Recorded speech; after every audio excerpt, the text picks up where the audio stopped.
Saya Cynthia Rompas masih menemani Anda di Kompas Petang. Saudara, klub raksasa Liga Belanda Ajax Amsterdam meraih poin penuh setelah mengalahkan Feyenoord dengan skor tipis 2-1. Kemenangan ini membuat Ajax semakin mendekati PSV yang ada di puncak klasemen Liga Belanda. Keduanya hanya terpaut 2 poin. Ajax unggul lebih dulu berkat gol Brian Brobby di menit 37. Tim tamu menyamakan kedudukan lewat Quintin Timber di menit 67. Kemenangan Ajax dipastikan melalui gol dramatis dari Kenneth Taylor di menit 90+4.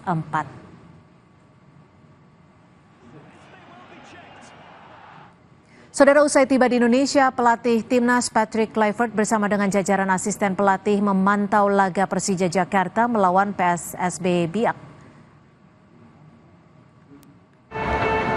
Pelatih Timnas Patrick Kluivert memantau langsung laga BRI Liga 1 2024-2025 antara Persija Jakarta kontra PSBS Biak di Stadion Patriot Candrabaga, Bekasi, Jawa Barat.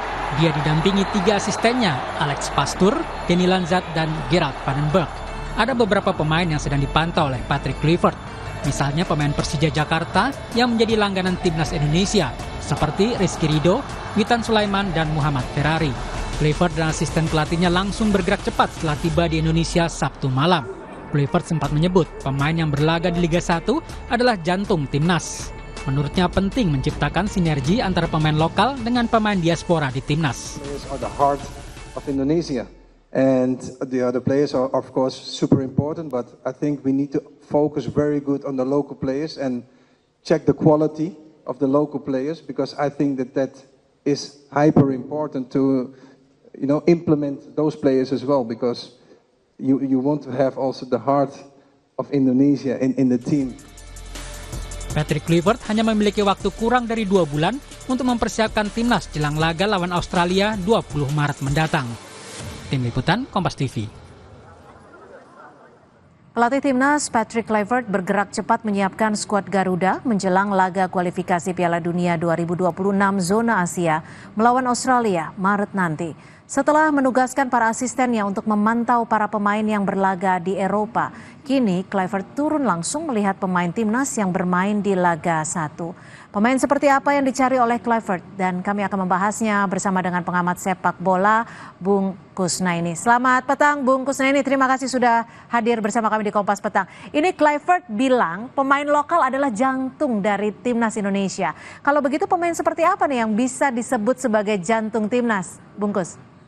Iya, pemain lokal itu bukan saja penting karena relatif lebih mudah untuk dipanggil oleh timnas ya. Lebih dari itu, pemain lokal itu kan memiliki kedekatan secara emosional dengan supporter. Itu yang akan membuat hubungan timnas dengan supporter akan jauh lebih kuat kalau pemain-pemain lokal juga menjadi bagian penting dari tim nasional. Sama seperti halnya pentingnya pemain-pemain diaspora.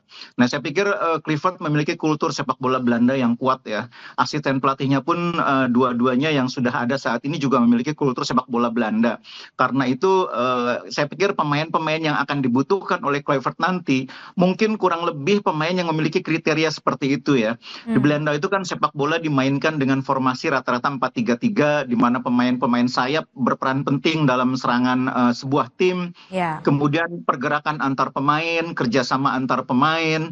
Jadi pemahaman tentang sistem sepak bola itu, sistem permainan itu sangat penting dalam sepak bola Belanda ya. Dan itu pemain Indonesia harus mampu melakukan itu. Tidak hanya jago secara skill, tapi juga paham tentang game plan, tentang system of play. Itu harus dipelajari betul oleh para pemain kita, supaya bisa menjadi pemain yang dipilih oleh Kluivert nanti. Tapi kalau bicara soal bagian penting, ini di posisi mana sebenarnya pemain Liga 1 yang paling berpeluang untuk masuk timnas?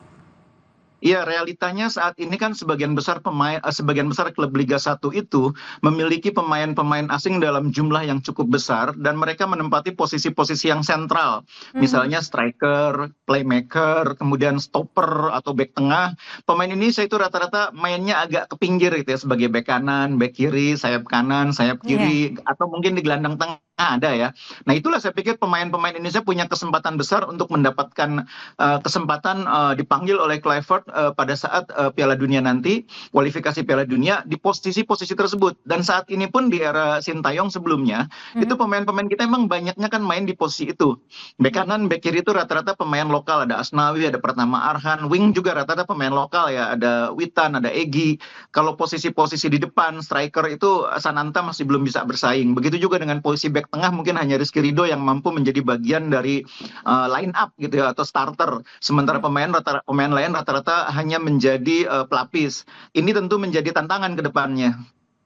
Tapi Bungkus, kalau menurut Anda sendiri nih, ada tidak sih nama-nama baru yang memang mungkin diprediksi dari Liga 1 yang sekiranya bakal segera dipanggil oleh Kluivert ini? Kalau betul-betul baru mungkin agak sulit ya, karena pemain yang main di Liga 1 itu kan sebetulnya sudah melewati proses panjang. Mereka juga sudah dipantau di eranya Kluivert. Misalnya sekarang yang menonjol di Liga 1, Raihan Hanan kemarin yang main bagus waktu Persija lawan PSBS Biak. Itu kan sudah pernah juga dipanggil oleh Sintayong. Lalu di Persib ada pemain yang posisinya bek kiri yang cukup menonjol saat ini seperti Edo gitu ya. Itu juga pernah dipanggil oleh Sintayong. Lalu misalnya Wop Mabin di PSBS, lalu misalnya di tim yang lain misalnya kita sebut di Persebaya itu misalnya pemain yang sedang menonjol pemain lokalnya Hernando itu juga pemain ini kan yang sudah ada di tim nasional. Jadi sebetulnya di Liga 1 tuh hampir semua pemain yang bagus itu sudah pernah dipantau. Cuma memang persoalannya setiap pelatih memiliki subjektivitasnya sendiri. Jadi mungkin di eranya Sintayong pemain dengan kualitas tertentu itu mungkin belum memenuhi kriteria untuk menjadi starter atau untuk dipanggil dalam line up. Tapi di eranya Patrick bisa jadi berubah. Begitu juga sebaliknya. Karena memang setiap pelatih itu meskipun memiliki standar yang kurang lebih sama ya, level sepak bola itu kan sebagian besar pelatih di level dunia ini kan sudah tahu. Tapi subjektivitas itu kadang-kadang ikut menentukan hal-hal kecil gitu loh. Dan ini yang mungkin ada eranya Kluivert dengan Sintayong. Oke, tapi kalau kita akan menghadapi Australia pada Maret nanti, ini kan kalau bisa dikatakan waktunya cukup mepet. Akan ada perubahan besar tidak di skuad Garuda? Ya, kalau ukurannya adalah pertandingan dalam waktu dekat esok 2 pertandingan lawan Australia dan kemudian home di sini ya lawan Bahrain, saya pikir perubahan besar tidak akan terjadi. Kluivert saya pikir sebagai pelatih berpengalaman, begitu juga dengan Alex Pastoor, Lanzat menyadari bahwa mengubah strategi permainan secara besar-besaran, apalagi merombak tim secara besar-besaran formasinya itu bukannya tanpa risiko. Sementara pertandingan waktu persiapannya kan relatif seperti yang sering saya bilang mungkin hanya 3 sampai 5 hari sebelum bertanding nanti. Karena itu mungkin yang paling aman bagi setiap pelatih apalagi masuk di tengah perjalanan kualifikasi mempertahankan sebagian besar materi pemain, mempertahankan cara main secara keseluruhan gitu ya. Tapi pendekatan-pendekatan atau sentuhan-sentuhan yang sifatnya mungkin agak personal bisa dia lakukan. Misalnya dalam hal penyelesaian akhir itu kan kekuatannya Kluivert di situ, atau dalam hal koordinasi di lapangan tengah dengan lini pertahanan, lini tengah dengan lini depan. Itu kan kekuatannya Alex Pastoor sebagai ahli strategi kan mungkin bisa diperankan di situ. Tapi mengubah keseluruhan mungkin tidak akan dilakukan karena itu terlalu berisiko. Tapi kalau memang nantinya akan mempertahankan pemain yang ada, komposisinya akan seperti apa nih, Bung? Iya, kalau kita selama ini di era Sintayong kan kita bermain dengan formasi kurang lebih 3-4-3 ya. Karena Sintayong biasa bermain dengan 3 bek tengah, ada Jai Ijes, ada di belakang ada Rizky Ridho, kemudian ada Mil Silher gitu. Kemudian di kiri ada Verdong, di kanan misalnya ada Kevin Dix. Mungkin agak sedikit berubah karena Kluivert pernah bilang bahwa dia akan bermain dengan 4-3-3. Nah, ini salah satu yang akan menjadi korban kan 3 dari bek tengah itu mungkin satu di antaranya harus merelakan tempatnya diambil orang lain. Karena hanya akan ada 2 bek tengah. Salah satunya pasti Ijes karena dia kapten. Nah, tinggal Rizky Ridho, Ferrari bisakah bersaing misalnya dengan Miss Silher, bisakah bersaing misalnya dengan Elkan Bagot atau dengan pemain yang lain gitu ya. Kemudian di posisi gelandang saya pikir Tom Haye juga masih akan menjadi andalan. Ivar Jenner juga saya yakin masih tetap dipanggil. Nah, ini mungkin ada peluang bagi pemain lokal di posisi gelandang tengah karena kalau bermain dengan formasi 4-3-3 akan ada 3 gelandang. Selama ini Sintayong kan banyak pakai main 2 gelandang tengah. Dengan 3 gelandang mungkin pemain seperti Ricky Kambuaya atau mungkin mungkin bahkan Maklok yang dulu pernah dipanggil tapi kemudian lama tidak dipanggil lagi. Kemudian pemain-pemain yang lain saya pikir punya peluang juga untuk kembali mendapatkan tempat. Nah, 3 di depan mungkin menarik kalau misalnya kita sudah bisa menyelesaikan prosesnya Ole ya. Ole mungkin akan dapat tempat di depan didampingi oleh Orat Mangun, oleh Rafa Strike atau Eliano. Jadi sebetulnya saya yakin tidak akan banyak perubahan besar karena di samping waktunya terbatas, materi yang kita punya pun menurut saya memang itu sudah merupakan materi yang terbaik yang kita punya saat ini. Itulah yang tentunya diharapkan. Tapi kalau kita lihat agenda Kluivert adalah memantau Liga 1. Apakah dengan dipantau langsung oleh Patrick Kluivert ini kemampuan atau kapasitas dari pemain di Liga 1 akan lebih meningkat atau lebih baik?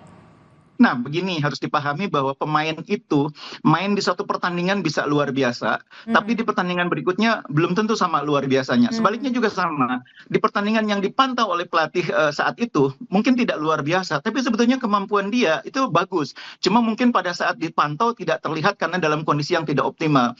Karena itu memantau itu tidak cukup sebetulnya hanya satu kali. Jadi kalau kemarin misalnya Kluivert melihat permainan Hanan dianggap bagus, permainan Ferrari dianggap bagus, Rizky Ridho dianggap bagus, maka setidaknya dia atau asistennya harus melihat sekali lagi di pertandingan yang lain dengan lawan yang berbeda apakah masih bisa menjaga level performanya. Nah, itulah sebabnya makanya saya menyayangkan waktunya tidak terlalu banyak. Ini sudah lebih cepat sebetulnya. Tadinya rencananya kan pekan ke-2 Februari, sekarang sudah datang lebih dulu akhir Maret. Itu juga kita harus apresiasi. Kluivert serius ingin melihat Liga 1 sebagai jantungnya tim nasional. Hanya sekarang dengan waktu yang terbatas ini harus lebih rajin untuk muter Indonesia. Jangan hanya melihat tim-tim besarnya saja, tapi juga lihat tim-tim yang saat ini posisinya mungkin di bawah. Tidak mustahil pemain di Persis Solo yang saat ini ada di bawah juga ada yang bagus. Tidak mustahil pemain di PSS Sleman, pemain di Madura United. Misalkan di Madura United ya, kita tahu bahwa Madura ini punya Koko Ari Araya, back yang kuat juga di posisi back kanan. Harus ada juga waktu yang diluangkan untuk melihat pemain-pemain yang berasal dari klub yang saat ini mungkin bukan ada di peringkat atas. Oke, baik. Terima kasih Bung Kusneni atas perspektifnya sore hari ini. Terima kasih, selamat petang. Selamat petang.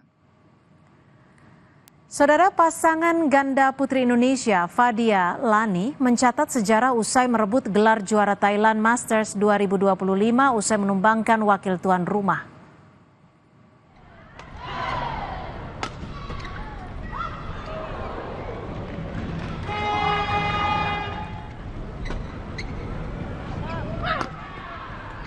Siti Fadia Ramadanti Lani Tria Mayasari merebut gelar juara Thailand Master bertitel Super 300 usai bertarung dalam 3 game. Fadia Lani menang lewat rubber game 15-21, 21-13 dan 21-8. Lani Fadia merupakan pasangan yang baru dipasangkan PBSI. Tak hanya merebut juara di nomor ganda putri, Fadia juga berhasil meraih runner-up Thailand Masters di nomor ganda campuran berpasangan dengan Dejan Ferdinansyah.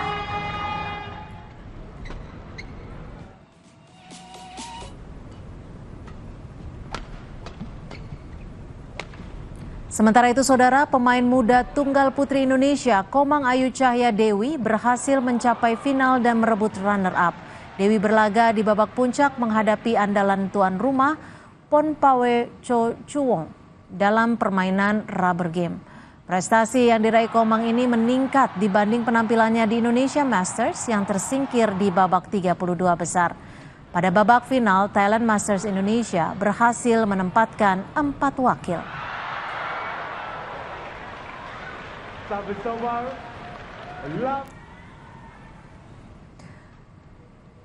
Saudara, informasi lainnya masih akan kami hadirkan selepas jeda. Di antaranya para dosen berunjuk rasa di kawasan Patung Kuda, Jakarta menuntut pemerintah segera mencairkan tunjangan kinerja. Informasinya kami hadirkan selepas jeda.